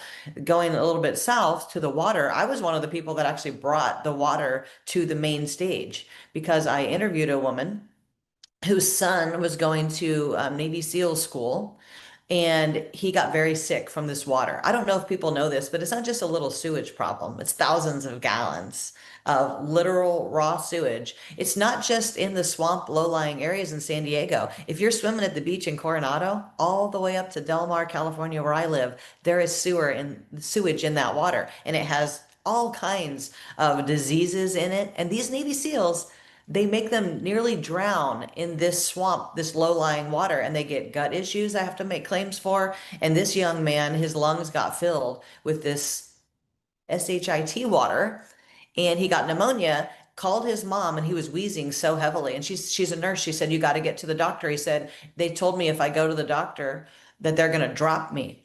He died an hour later. Died an hour later. This is what we're putting our heroes through because we had an unwillingness to fix it. Trump gave Newsom a ton of money to go fix this problem. He didn't go and fix the problem. I don't even know how you fix the problem at this point, because let's say you could shut it off. Okay, there's no more sewage. How are you going to go get the water out of all the estuaries and all the low-lying swamplands? How are you going to get it out of our beaches? People are huffing it in the air. I interviewed some doctors down there. They're talking about regular, everyday people in their house testing the air in their house, and there's crap particles floating around the air in their homes. So it's a sad state of affairs here in this beautiful state of California. That is intense. I did not know that story. Yeah. If we shift all the way back up to where you were yesterday in Sacramento, we just go a little bit west to San Francisco and then a little south to Santa Clara, where the Super Bowl is going to be played, of course. Tell us about that region. What's going on there? Is San Francisco still an SHIT hole? Oh yeah, literal absolute dumpster fire as well. So I went up and walked in the Tenderloin about a year and a half ago, and one of my media crew bumped into a guy, and all of his drug packets, all those little fentanyl packets, went all over the ground. He goes, "Oh hey buddy, sorry, I'll pick up those packets." Just picking up casually, just picking drugs back up, putting them back in his little pouch so that he could sell them.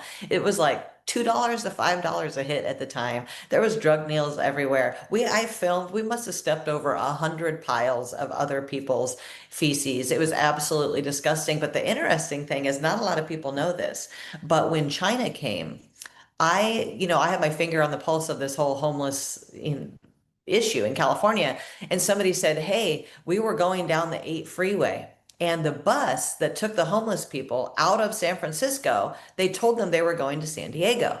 They got to San Diego, they turned down the 8 freeway to go east and let them out in the middle of the night on the side of the freeway and drove off. They just left a bunch of homeless people on the side of the road out in the middle of the nowhere in the dark. That's how we clean up our problems in California. We just sweep them under the rug and just move along. Nothing to see here. Yeah. People are going to hate this task force that I put together because people don't want Kate on the news talking about all the real things that go on in our state. But if you can't heal what you hide, you cannot heal what you hide. And we hide it so well here. We think we have an invisibility cloak and we just don't. The place that really thinks that as well is New York City. When you live, yes, and I've lived in New York before. I get it. You feel like you're in a bubble. The rest of the country's way over there. And that may be the same way with SoCal. Yeah. Let's talk about one more thing when it comes to the San Francisco TV market, LA TV market, obviously the two biggest markets in that state, many other TV markets there. You have Palm Springs and other places. But will the local news reach out to a Kate Monroe to talk about any of this? Or is this more of you're only on really conservative national networks like Right Side and others?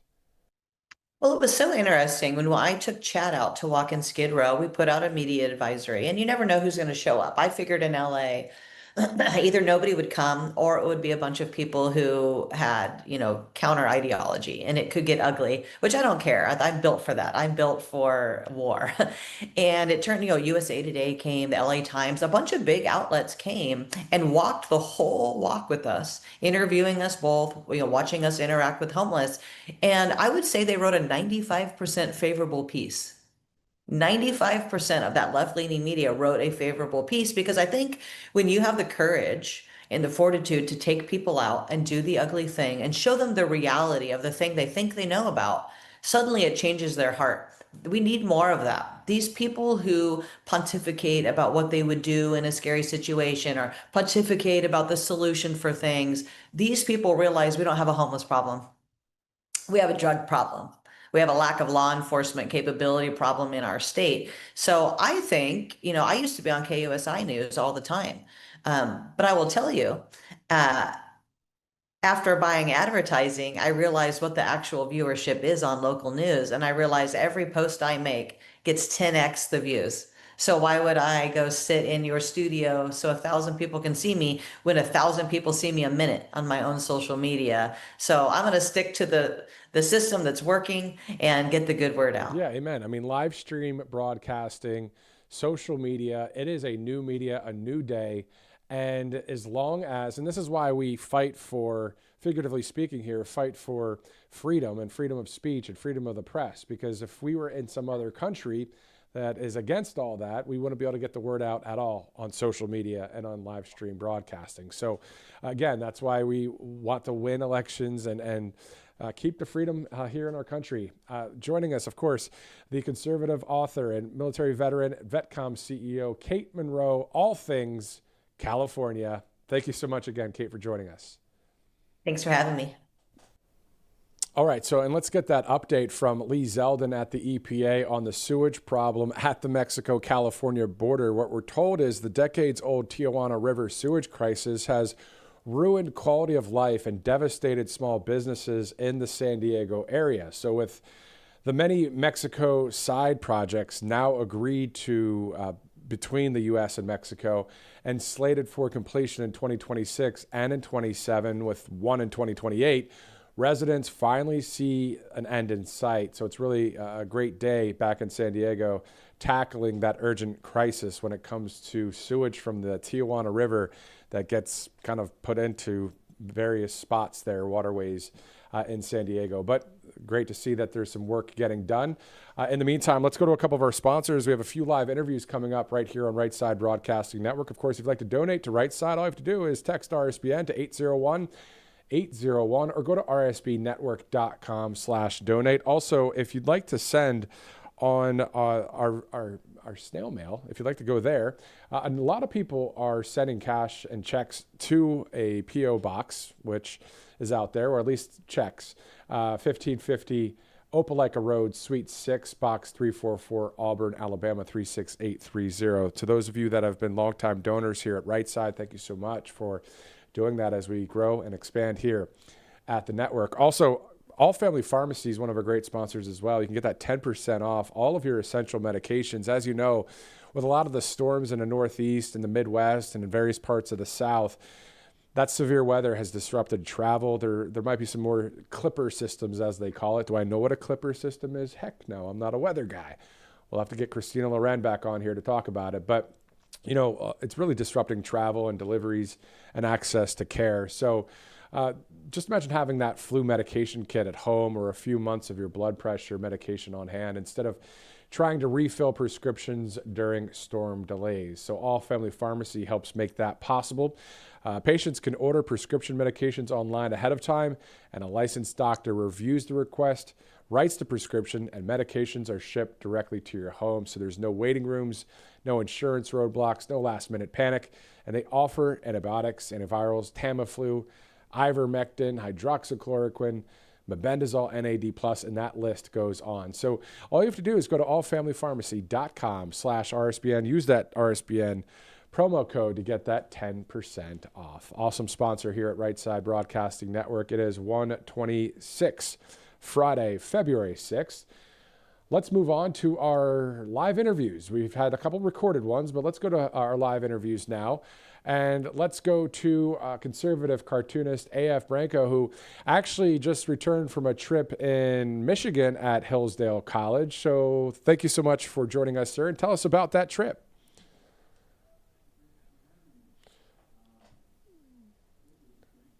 The crowd was, the audience was just wonderful, and I was treated very well. And it's an experience that kind of stuck with me after I left.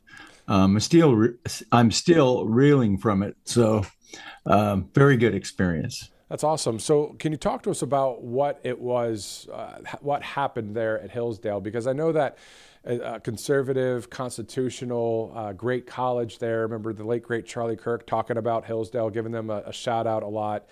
And was this about freedom of the press and journalism? And talk to us about what it was all about. Yeah, exactly that. And how media and how the press has changed.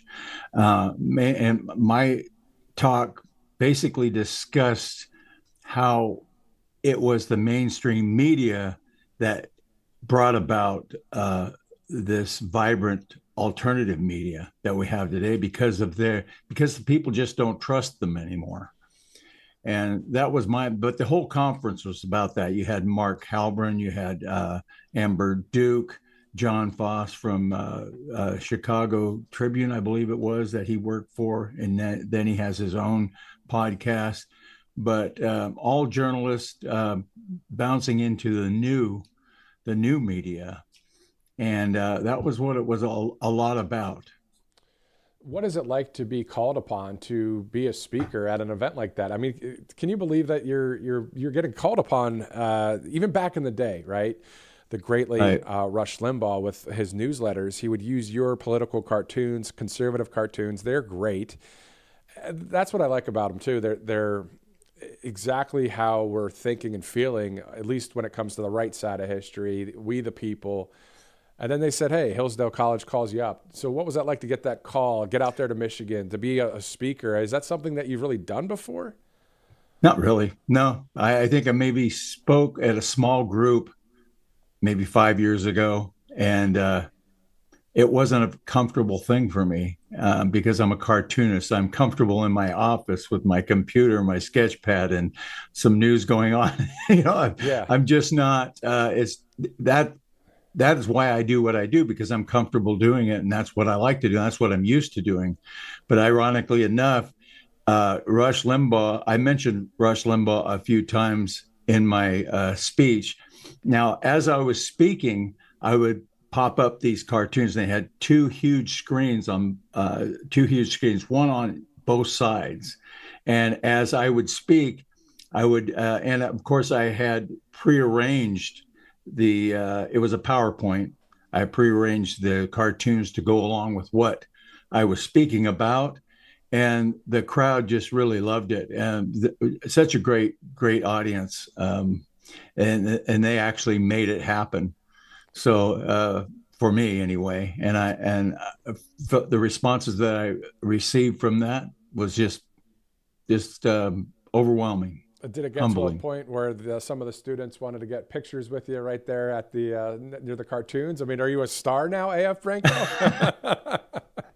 Yeah, I wouldn't go that far, but it was an honor to be on the very stage that Charlie Kirk was on, Newt Gingrich. I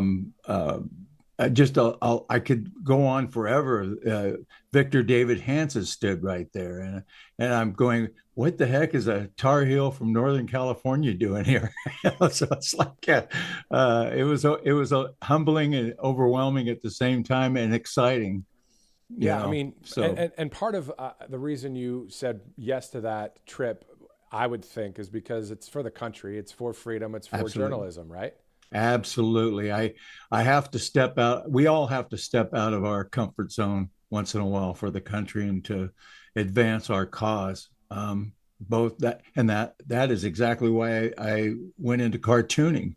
Rush Limbaugh, Glenn Beck, they were all saying at the time, 15 years ago, that everybody can do something to contribute. And then a light went off for me that I can draw. And I've always been able to draw for a long time. And of course, the more I do it, the better I get at it, I hope. So I see your point there, and it's very, very clear that that's what it's about. Yeah. And the audience was great. It was a mixture of ages. You had your students, you had your elderly, you had middle-aged. And after the show, they get out and they ask questions after you're finished with your presentation. They have a line of people that come up and they have two microphones on both sides of the aisle. And of course, students get first dibs. So I answered quite a few questions from students, and then other people ask questions as well. That's pretty awesome. And on top of that, I know you host a show that you air on Rumble and other places as well. And back in the day when you started to do the cartooning, was it? Did you have any idea that you were going to kind of full time do something like this? No, I didn't. I wasn't looking at it as a full-time job. What I was looking at it as a way to vent. And at the time, social media just had taken off. It barely, it was just getting off the ground. Facebook and Twitter and that. And what I was doing is I was doing these cartoons and posting them up on Facebook and Twitter with no idea where it would lead. I started out with 20 followers. Then that turned into 100. Then that turned into 200. And then within probably a year or two, it was up to over 1,000. And then now it's thousands. And then people started coming to me and wanting me to do cartoons for them, or at least not tell me what to draw, but at least post my cartoons. And then thanks to Larry Elder, he bugged Creator Syndicate to get me signed up. And after his perseverance, they did. So I'm thankful for that. Yeah, it's awesome. I see a lot of your work, whether it's on social media or various, conservative sites and that kind of thing. So it's awesome to see that. It's great to have you join us, and congrats on that Hillsdale College, trip there again, that they would select you to be one of the speakers at an event that's all about free press. That's pretty awesome stuff. Absolutely. Conservative cartoonist A.F. Branco, where can everybody follow your work, find your work? They can go to comicallyincorrect.com. We also do a podcast every week, Cartoons, Etc. on Rumble live. So everybody can see my stumbles and my mistakes if they wish. Awesome. Good stuff, man. Thank you so much for joining us. Have a great weekend. Thank you, man. A.F. Branco joining us live, conservative cartoonist. I know a lot of people follow his work, and I look at some of the various clips there from comments, and I see that a lot of people are supportive. Let's do this. Let's go to a great patriot now, a military veteran and a member of the Annex security team that fought the Battle of Benghazi. This is Mark Osgeist to talk about the Benghazi arrest today. Sir, thank you so much for your service. Thank you for joining us today. Hey, thanks for having me on. Definitely. Can I get your reaction on the arrest announcement today by the Attorney General, Pam Bondi? That announcement, it was very meaningful to me, of course, but also my family. And I think the families of those that were one that fought beside me and those that we lost. And to think that, after 14 years, the government is still going after the bad guys. I think that's a testimony to the integrity and strength of those that are fighting that battle. What was it like on that day, September 11th and September 12th in 2012? Is it something that you kind of you don't want to think about, or do you sometimes it comes up? No, it's a big part of my life continually. I mean, because I got blown up 3 times. The mortars that hit went through me and killed Ty and Glenn on the other side of me. My left arm was about severed off. I had about 26 holes in me. On the plane from Tripoli to Germany, I had to be resuscitated. And then, so it's always there. But what I've turned it into mostly is something of positive is I do a lot of public speaking about, resilience and overcoming adversity and trying to stay in the fight. And I think that's where it really, I've taken something and turned it into something good. Exactly. So that, again, thank you so much for your service, sir. From the physical standpoint, it's tough to hear what you went through. And then tell us about inwardly, mentally, how that has affected you and how you're able to be strong and do what you do and be able to get up there and speak about these kind of things.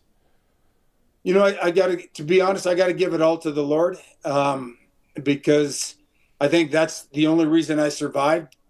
I should have died 3 times with the mortars. The mortars are 81 millimeter mortars. They have a kill radius of 131 feet. And that means if you're within that 131 feet, you have a 97% chance of dying. I was within 17 feet of 3 of them. So there's really no way that I should be alive. And then again, I had my first medical was done by Libyan doctors in a Libyan hospital. Then I flew to Germany, and when I flew to Germany on that plane, I had to be intubated and resuscitated. Took another 6 to 8 weeks in a hospital in Washington, D.C., Arlington area, and then another 1.5 years of physical therapy to regain the use of my arm. And it's, I got to give, again, I give my strength to the Lord.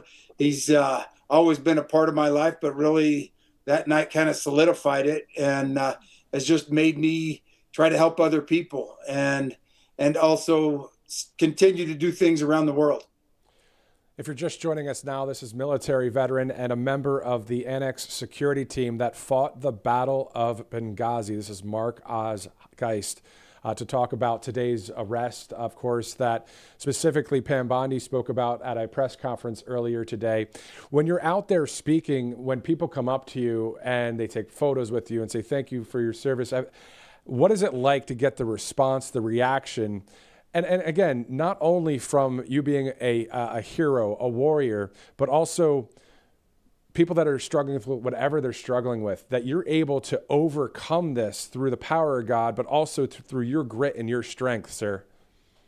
Yeah, and that's what it takes. And you know, because we really have a choice in how we want to deal with something. And, you know, we can either be a victim or we can be, you know, a warrior, a fighter for whatever we want. And I just choose not. Every day I wake up, I choose not to be a victim.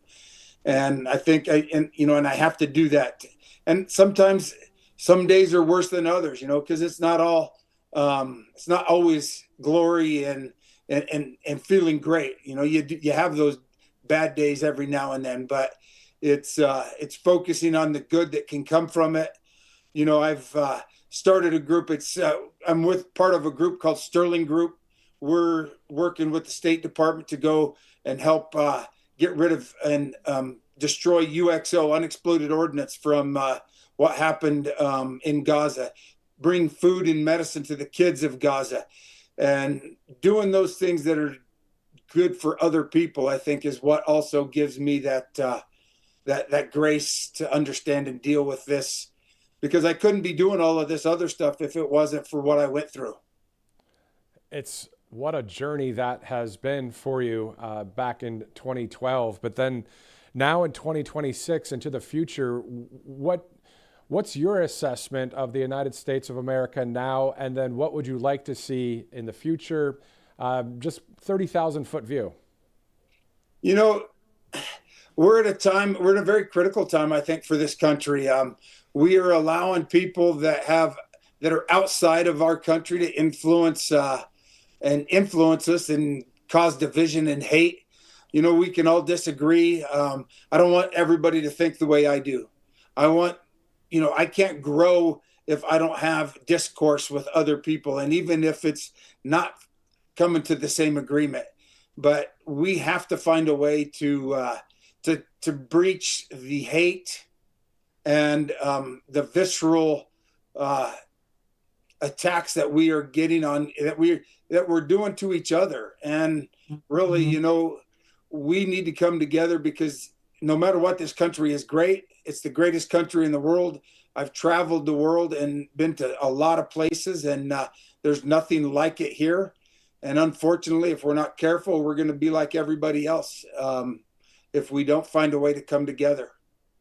And then, sir, what would be finally just more of on the spiritual side, what would be your prayer for the country? As you know, many across the nation are Christian and, you know, founded on Judeo-Christian principles, of course, as you know.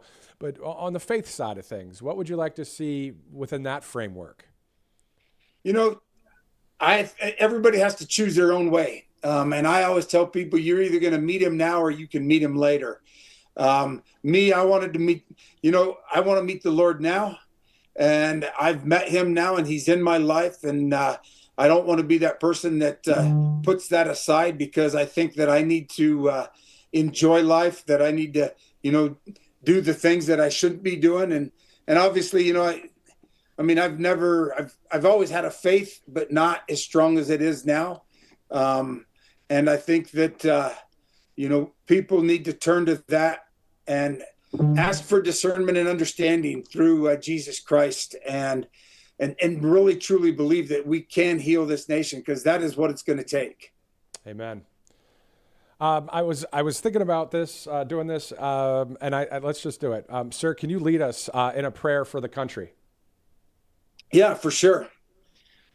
Dear Lord, thank you for your presence in our life and in the making of this country, and as well as accepting everybody who doesn't believe in you. But bring them, open up their eyes, give them discernment, and give them the grace to come to you and look over us. And as you say in the word, in the prayer that is asked of you, or you have asked of us, is trust in your will, in the will of God, and whatever happens in our lives, understand that it is his will and it is for a purpose that we may not understand, but we have to accept. In Jesus' name, amen. Amen.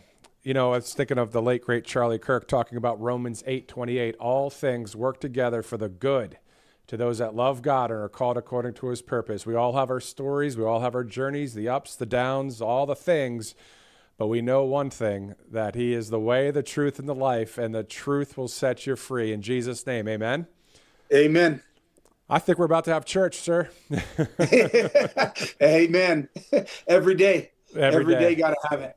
Amen. Military veteran and a member of the Annex security team that fought the Battle of Benghazi, Mark Osgeist. Thank you, sir, again for your service. Thank you for your encouragement to the country, and have a great day, sir. Thank you very much. God bless you. God bless you. Wow. It's not every day that you'd speak to someone that actually went through the actual battle there in Benghazi. Wow. All right, it is 1:44 Friday, February 6th. Let's do this. There's a clip, Director, clip 14, that I want to play right now. This is from the New York City Mayor, Zohran Mamdani. He delivered a speech at City Hall earlier today. I'm going to play the clip, and then after that, we're going to go to New York City to speak with Robert Burkhead. He's the newly reelected president of the Staten Island Young Republican Club there. So first, let's go to that clip with the New York City Mayor. I'm sorry I have to play it, but it's good to get context on what the heck this guy's up to in New York. Check it out. I think of the freedom from suffering that Buddhism teaches us is only possible. I think of the freedom from suffering that Buddhism teaches us is only possible if we remove the three poisons of desire, hatred, and ignorance from our daily lives. We need not accept suffering as unchangeable. We need not treat hatred as the natural state. We have the power to set ourselves free. And I consider my own faith, Islam, a religion built upon a narrative of migration. The story of the Hijrah reminds us that Prophet Muhammad ﷺ was a stranger too, who fled Mecca and was welcomed in Medina.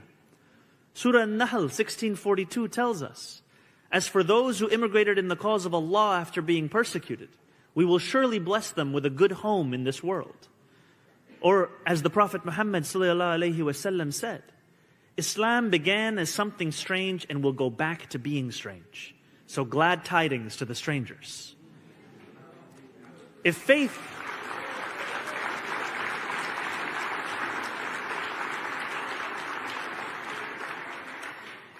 offers us the moral compass to stand alongside the stranger, government can provide the resources. Let us create a new expectation of City Hall, where power is wielded to love, to embrace, and to protect. We will stand with the stranger today. Well, there you go. At the end of the day, there's one truth. Do you agree? That's my opinion. So, and the truth that I believe in, I believe a lot of you believe in, is in Jesus Christ. Let's just stop there. I'm not going to get on a soapbox. Let's bring in Robert Burkhead, the newly reelected president of the Staten Island Young Republicans there. Robert, let's just go to you. What's your reaction? I know I sent you that clip earlier. What do you think about the mayor of New York talking like that? Well, thank you, Mark, for having me on.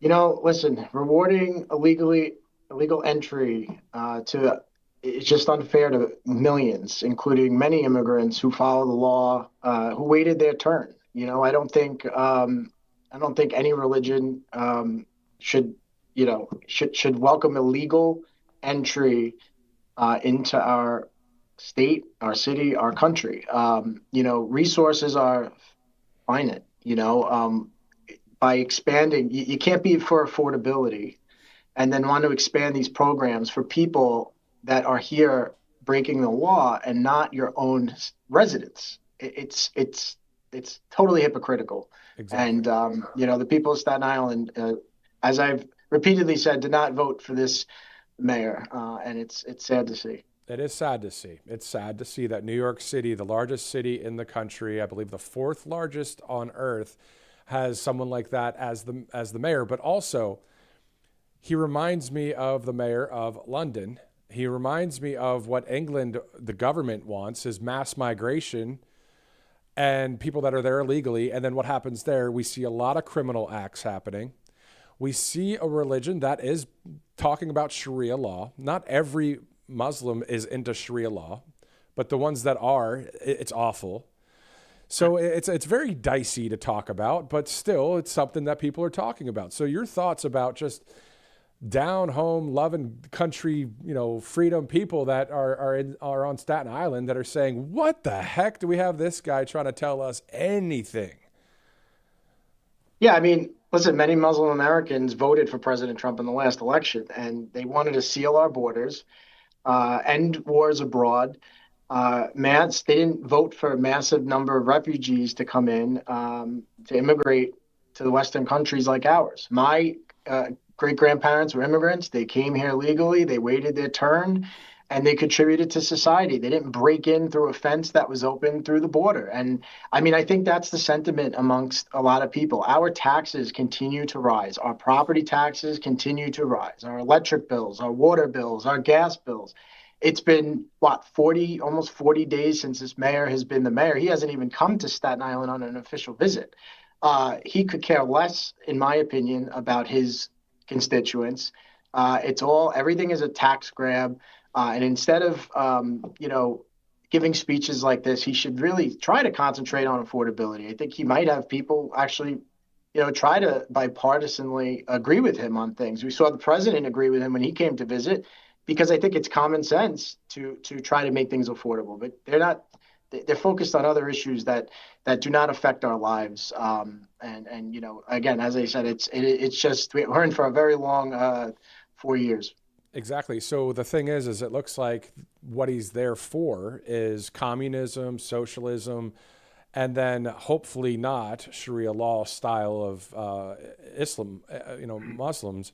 So that's facts, right? I mean, it's not hate on anybody. It's just really, you look at it, there are people in Iran right now, sir, that want to be free of the Islamic Republic there that it pushes Sharia law. So those are Iranians saying that. So let alone a guy named Matthew Alvarez, in the southeast of the United States. You know what I mean? So anyway, let's shift gears a little bit to something totally different, but it's still about New York City. So recently you guys had that huge snowstorm out there, right? Is the trash still piling up a mile high in Manhattan? Was that a problem in Staten Island, or is it just Manhattan? No, it was a problem in Staten Island. The trash, 10 days for trash pickups. The snow mounds, unlike anything I've ever seen. They buried people in with the sanitation trucks, and again, God bless our sanitation workers. I know they're working hard around the clock, but they get pulled to go to different parts of the city. I don't know if their overtime was cut, if they shifted them in different areas of the city, but Staten Islanders were dug in, continue to be dug in. My personal driveway has been still blocked. You spend hours shoveling yourself out in the middle of the street. You don't own the parking spot in the street, and you got to hope that your neighbor is respectful enough to you. And thankfully, we are charismatic like that on the island. We would never do that to each other. But sometimes somebody comes down the block, a visitor, they take your spot. I have 2 young children. It's hard to get into the house. It's awful. It feels cold, and it is dark and cold. The snow is dark and cold. It's piled up where you can't get your car out. It's just I've never seen a slower response. Thankfully, our elected officials got on the horn. They demanded extra resources. They worked with private companies to continue digging us out days and weeks later. Some elected officials wrote letters to the city demanding they bring the resources back. But yeah, it was not an enjoyable snowstorm. And now heading into the weekend with this cold, we're going to see an unprecedented cold front. This snow is not going anywhere. So if it gets icy, the conditions just get worse. Yeah, they get worse. And then I heard that there were a number of people that are homeless that passed away because of the cold out there. It's just not a good situation. And one thing I want to, I'll bring this personal story up. When I was in New York one time, walking in Manhattan, it was probably about 25 to 30 degrees. So it was pretty cold. And you know how it is with the wind and the buildings, and it's just cold, man. And there was this elderly lady that was laying on the ground to the right on the sidewalk, right up against the building. And she's laying there with the jacket on, just freezing. And all I saw was people walking by on the sidewalks, like she's just there. So I couldn't. I actually called the authorities. I called, I don't know if it was a non-emergency number or 911, because I said, guys, there's somebody here. She's elderly. She's laying here. There's a little cup, but come on, we got to do something. We can't just let these people lay around, even if, hey, if it's 50 degrees, okay. But if it's freezing and somebody might die, you got to do something. And that's the thing about New York. I know it's a tough city and people wear that as a badge, and I've been there and I've done it. I see it. I get it. My family's from New York. I get it. But there is compassion from New Yorkers too, isn't there? Even though you have Mamdani, this radical as a mayor, the people in New York, the good people in New York, they got a great heart, don't they? Yeah, no, and to your point, as of this morning, I think the death toll from the homeless from the cold hit 16. And instead, Mayor Mamdani is going to visit. I don't know if you saw the situation with the police officer, and that was attacked with a knife, and the mayor went to visit the criminal, and instead of the police officer that had a body cam on. The body cam showed the officer, in my opinion, did nothing wrong, and he thinks we need more social services to protect his community. And yet, homeless people were cold and they were dying and in the streets, and it's sad when you see that. And yes, we are an empathetic island. We are an empathetic city. I see it all the time when I travel into Manhattan. We try to give what we can. If there's our last dollar in our pocket, you feel for that person that just needs a cup of coffee. And it's sad that this is what this kind of vision brings. It doesn't impact economic prosperity. It doesn't entice businesses to come to your city and grow and hire people with good wages. It's government run. And if this is who our leader is, we need to fight back. We need to stay positive. There's a lot of positive things happening, specifically on Staten Island, and we're just going to keep at it. That's what we do. Yeah, keep on keeping on. And if you're just joining us, this is the newly reelected president of the Staten Island Young Republicans, of course, Robert Burkhead, who's been on the program before. Before I let you go and before we close out our broadcast, I want to talk about crime in New York, because think about it. To your point, if someone has a knife, if someone has a gun, and then the NYPD, all of a sudden, now we're doing more social services with no guns. What is this, London? London, they don't even carry weapons there. The police, they don't carry weapons. And that's probably what Mamdani wants to have happen in New York. So does that make any sense? Let's talk about common sense real quick, because I saw that T-shirt. It says, make sense common again. Make sense common again. Does this make sense? A bad person, I don't care if they're white, black, Hispanic, whatever, male, female, whatever, and they have a gun or they have a knife. And you're going to tell all the citizens and all the NYPD, hey, we don't really want you guys to enforce anything. We're going to take your guns and take all this stuff. But the bad people still have them? Does that make any sense, Robert? It does not make any sense. It does not make any sense. And, I've said to you before, all people on Staten Island and in New York City, I'm sure I speak for millions of people, what you want is safe neighborhoods, safe streets, low taxes, great schools, neighborhoods for their kids to grow up in, parks for them to go walk and play in. That's it. And if you're enticing criminals to come to our neighborhoods, that's not going to happen. That's not good for the economy. That's not good for neighborhood rebuilding. That's not good for raising a family. And so what happens? People leave. People are going to Florida and Texas and lower tax states. And because, maybe because the Second Amendment rings free in those states, it's too much government. in your life is not good. And we're Exactly. seeing that now, and we need to continue to fight back. I believe in the freedom that our founders, 250-year birthday this year. And I think all young people in this country need to stand up, need to push back on this ideology of big government and defunding the police. It's not the way to go. It's not what people want. And we're going to continue to train, recruit the next generation to understand these are the values that we need in our elected officials, and these are the values that we uphold as a community and as a country. Exactly. Well said, perfectly said. And I believe a lot of people are saying amen to that. As you resonate with the people that are watching live or on replay throughout the country, and in some cases throughout the globe that watch here at Right Side. I've seen a few different countries out there do that.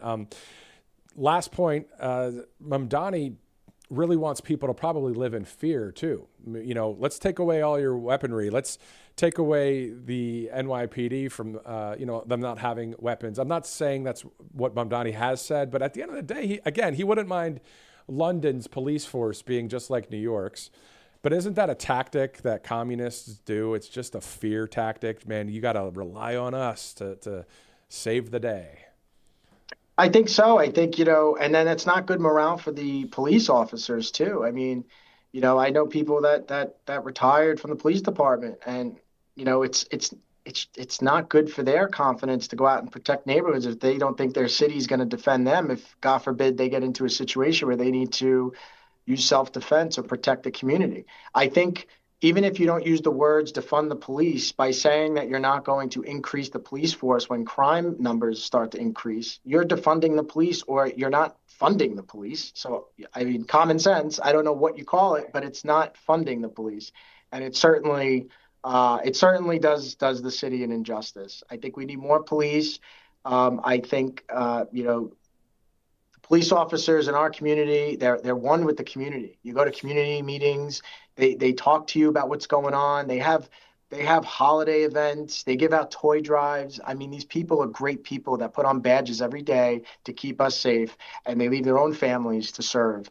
And I think that some people are just missing the point as to what law enforcement is there to do. And so it's we're always going to support our police here in the Staten Island Republican Club and on Staten Island, and thank God we have our elected officials fighting for us every day. Congratulations on being reelected to the Staten Island Young Republicans Club there. Keep doing the great work. You're fighting the good fight, man. Robert Burkhead joining us live here on Right Side. Have a great weekend. Thank you, Mark. You as well. Thank you. All right. Well, there you go. It is 2:01 Friday, February 6th. Thank you so much for joining us here on Right Side Broadcasting Network. Let's go to a couple of our sponsors before we close out the broadcast. With storms and severe weather disrupting travel, deliveries, and access to care, many Americans are being reminded how important preparation really is. So imagine already having a flu medication kit at home, or a few months of your blood pressure medication on hand instead of trying to refill prescriptions during those storm delays. Well, All Family Pharmacy helps make that possible. Patients can order prescription medications online ahead of time, and a licensed doctor reviews the request, writes the prescription, and then medications are shipped directly to your home. So there's no waiting rooms, no insurance roadblocks, no last-minute panic, and they offer all sorts of things like antibiotics and antivirals, Tamiflu, ivermectin, hydroxychloroquine, mebendazole, NAD+, and then also your regular maintenance medications and hundreds of other prescription medications as well. So it's all about access and preparation. You can get all of the information you need and order online at allfamilypharmacy.com/RSBN. Let's also go to mypillow.com/RSBN as well. Two great sponsors here, All Family Pharmacy and mypillow.com/RSBN. I'm sure those of you that are in the colder temps, man, you might have the extra things that you can purchase at MyPillow to keep you warm, including the slippers and that kind of thing. But there's a mattress and topper sale that you see there, $99.99 on sale, plus free shipping. That's always good. Use that promo code RSBN for the discount. MyPillow.com/RSBN. Of course, the great Mike Lindell running for governor in Minnesota. It'd be great to have him as a governor and not someone like a Tim Walz.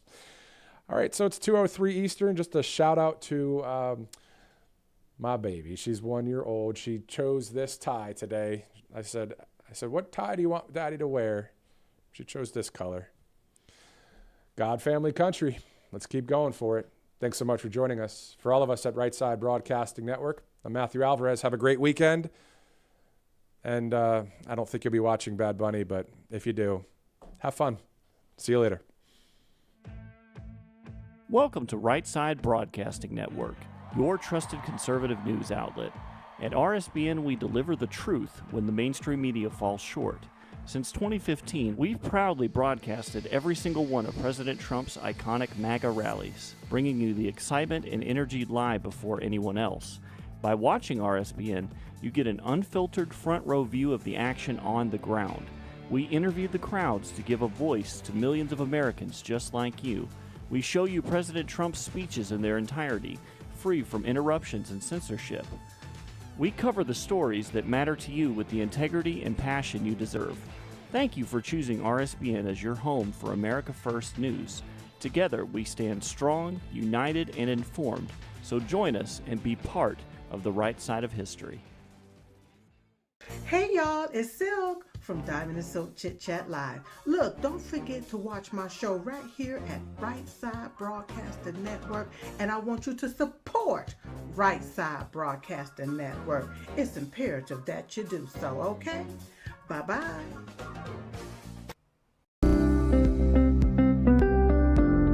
allfamilypharmacy.com/RSBN. You can scan that QR code now, RSBN10. That is the code, easy to remember, for 10% off. This is ivermectin, hydrochloroquine, antibiotics that will save you and yours from bacterial and viral infections, NAD+, and much, much more. 200 essential medications and emergency medical kits, the meds you trust delivered to your door.